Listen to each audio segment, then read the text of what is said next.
आणि एक कृष्ण नावाचा मुलगा होता. तर काय झालं, कृष्ण हा खूप गरीब घरचा होता. तो रोज म्हणजे काही फुलं विकायचा आणि फुलं विकून मग त्याच्याने जे काही पैसे भेटतील त्याच्यानं तो शिक्षण घ्यायचा. ऐका, तुम्हाला सगळं आयतं भेटतंय तरी सुद्धा तुम्ही एवढी फीस भरलेली आहे मम्मी पप्पांनी, तरी पण इथं चांगले विचार तुम्ही घेत नाहीयेत. व्यवस्थित आहे का? तो मुलगा लहान होता कृष्ण नावाचा आणि तो रोज फुलं विकायचा आणि फुलं विकल्यानंतर जे पैसे यायचे त्याच्यामध्ये तो स्वतःचं शिक्षण घ्यायचा आणि त्याच्या आईला सुद्धा हातभार लावायचा. एके दिवशी काय झालं, तो फुलं खूप ऊन होतं, खूप ऊन असल्यामुळे त्यांनी काय केलं, त्या घरून पाणी आलेलं त्याचं संपलं आणि भूकही लागलेली होती त्याला. तर त्याला काय वाटलं, आपण एक शेजारी, तो रोजचा त्या कॉलनीत येत असल्यामुळे त्याला तिथलचे बरेच घरं माहिती होते. तर त्यांनी काय केलं, जिथं तन्नवी नावाची मुलगी राहायची ना, ते दार वाजवलं त्यांनी ते दार, त्यांच्या घरचं दार वाजवल्यानंतर त्याला काय वाटलं की दीदी बाहेर येईल, तन्नवी दीदी, आपण काय करू, तिला म्हणून दीदी हे मला ना भूक लागलेली आहे, मला तू काही खायला दे आणि मी त्याच्या बदल्यात तुला हे फुलं देतो. म्हणजे बघा तो किती स्वाभिमानी होता, म्हणजे तो फुलं देऊन त्याच्या बदल्यात जेवण घेणार होता. जसं तन्नवी दीदीनं दार उघडलं तर तो काही बोललाच नाही, म्हणजे सरळ पाणीच मागितलं, जेवायला मागितलंच नाही, त्यानं विसरून गेला. म्हणजे काय मागावं कधी मागायची सवय नाही, नेहमी स्वतः स्वाभिमानानं जगायची सवय, कारण फुलं विकून तो स्वतः कमवायचा.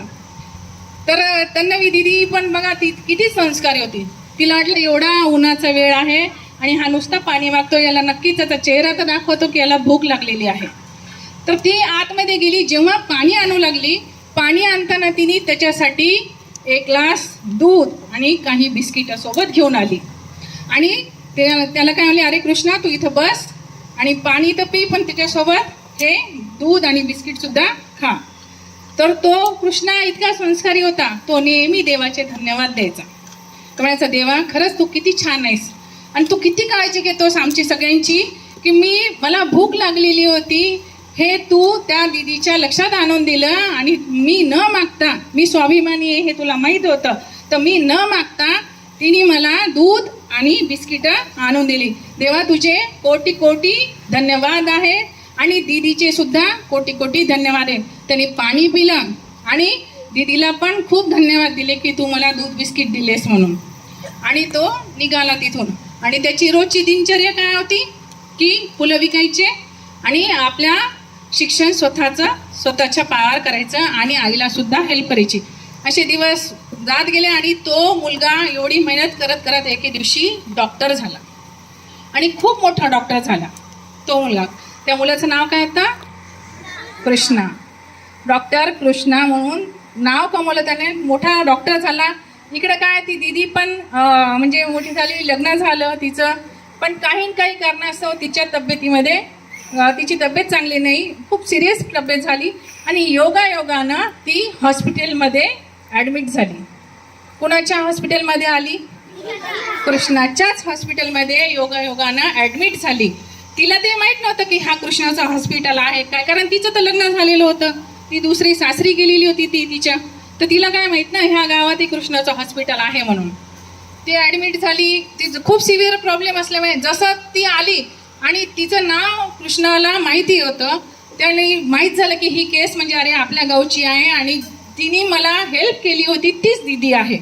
त्यांनी पटापटा सगळे जे काही स्पेशलिस्ट डॉक्टर आहेत त्यांना सगळ्यांना बोलवलं आणि तिच्यासाठी व्यवस्थित पूर्ण व्यवस्था करून सगळे जे काही त्यांचे पेपर फॉर्मॅलिटी असतात सगळ्या पेपर फॉर्मॅलिटीज करून उत्तम चांगल्यात चांगला इलाज, चांगल्यात चांगली सोय तिला पूर्ण दिली आणि तिचं ऑपरेशन सक्सेसफुल झालं. आणि जसं तिचं ऑपरेशन पूर्ण झालं तर 2-3 दिवसामध्ये चांगली रिकव्हरी पण झाली तिची. आणि जेव्हा बिल द्यायची वेळ असते तेव्हा जितक्या त्या ट्रीटमेंटचं जे प्रिस्क्रिप्शन असतं ते प्रिस्क्रिप्शन एका पॉकेटमध्ये टाकलं, कशा गोळ्या घ्यायच्या, फाईलमध्ये नाही हां, पॉकेटमध्ये टाकलं आणि त्याच्यावर एक छोटी चिठ्ठी पण लिहिली की थँक्यू दीदी म्हणून. आणि ते त्या नर्सला सांगितलं, सिस्टरला, की तू त्या तन्नवी दीदीच्या वॉर्डमध्ये हे पॉकेट नेऊन दे. तोपर्यंत तन्मय दिदीला माहीत नव्हतं की डॉक्टर म्हणजे हा मुलगा आहे. तन्मय दिदीला वाटलं बापरे केवढं मोठं आता बिल आलंय, माझे तर कोणी रिलेटिव्ह नाहीत, काही नाहीत, कसं होईल माझं, शक्य आहे एवढं मोठं हॉस्पिटल म्हटल्यावर नक्कीच खूप म्हणजे करोडोनं बिल येणार झालं. तर तिने जसं ते पॉकेट उघडलं त्याच्यावर काय लिहिलं होतं, फक्त प्रिस्क्रिप्शन होतं की गोळ्या कशा घ्यायच्या, पुढची ट्रीटमेंट कशी घ्यायची, केव्हा फॉलोअपला यायचे. आणि त्या चिठ्ठीवर लिहिलेलं होतं, दीदी तुझं बिल मला भेटलंय.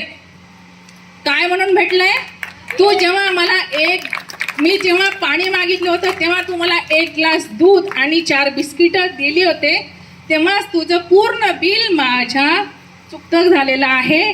तुझे खूप खूप धन्यवाद. त्यावेळेसही धन्यवाद मानले, पण आत्ता सुद्धा तुझे खूप खूप धन्यवाद.